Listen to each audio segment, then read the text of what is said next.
On Mars, there's this giant face a mile long. It is in a place called Cydonia, right next to a Martian Great Pyramid that is aligned with the Martian directions.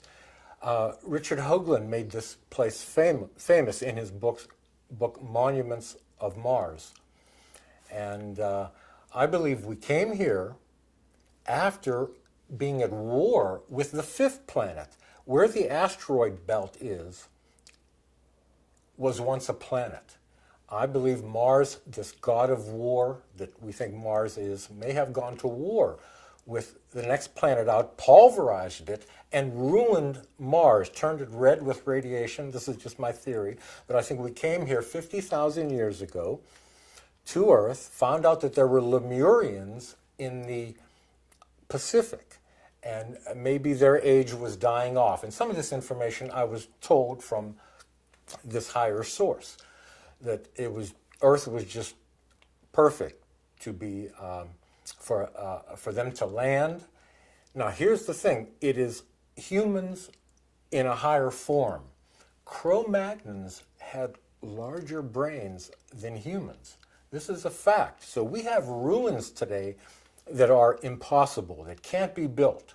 We have these ancient skulls of Cro-Magnons that have larger brains. So there's all the reason to believe we were the gods. We came here in a higher form with great technology, and we didn't even need to speak. We know this because the Incas have no hieroglyphs.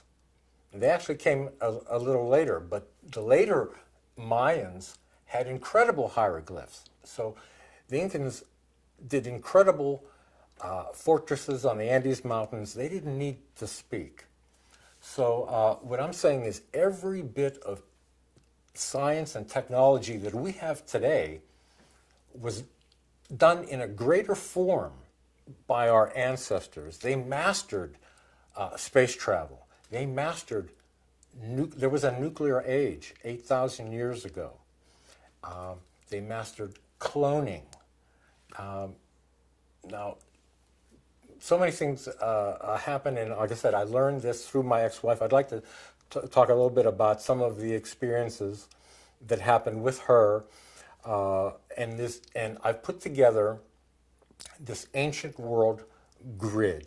There are other grids. There's a grid by Bruce Cathy and a grid by Karl Monk. They have many components. My ancient grid has 13, and it was destroyed. Maybe that's why we have maybe that's why it's unlucky 13, because we have this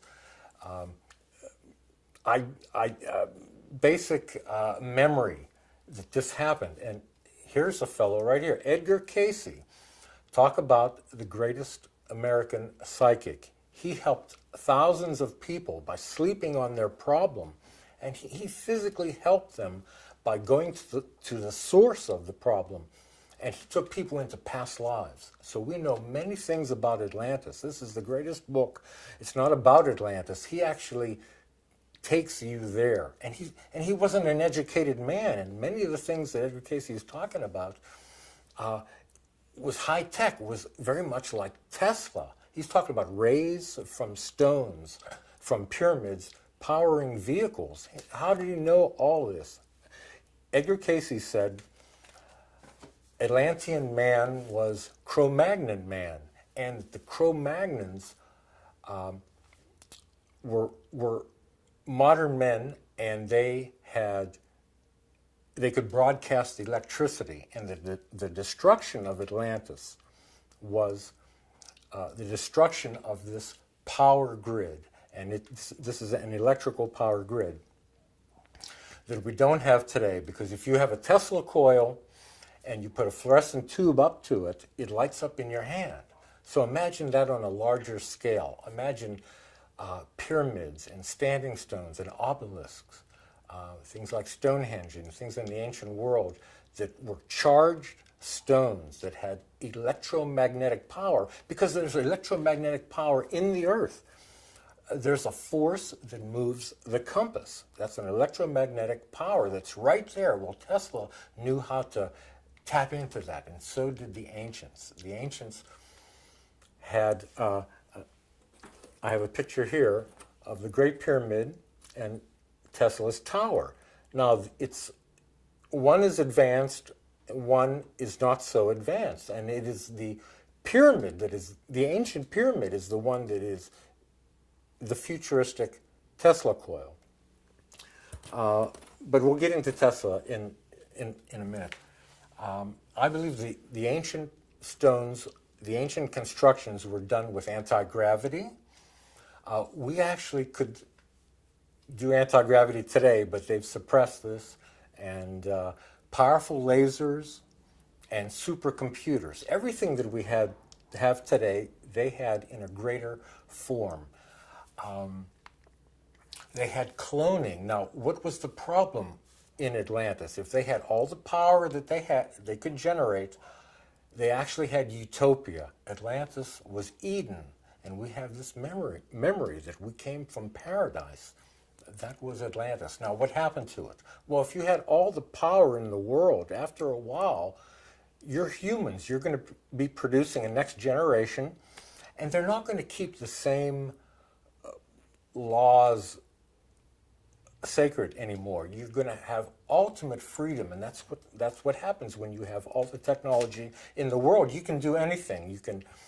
Why not clone servants? I mean, first you may clone for body parts if you were injured, but later you may have servants that are clones. Later you may have soldiers and create wars.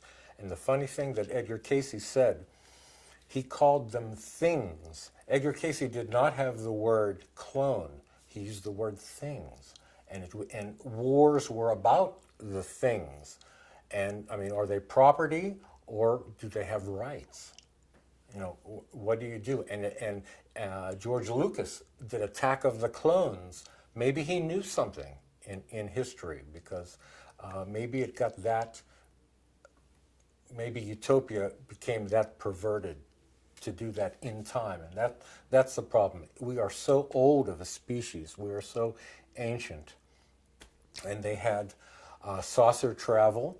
In India, you have legends of the Vimana. Well, we know them as flying carpets, but in books older than the Bible, you have these Vimanas. Tesla could build flying discs, and we almost had flying discs. But we were cheated all that, but we were cheated out of a different view of history.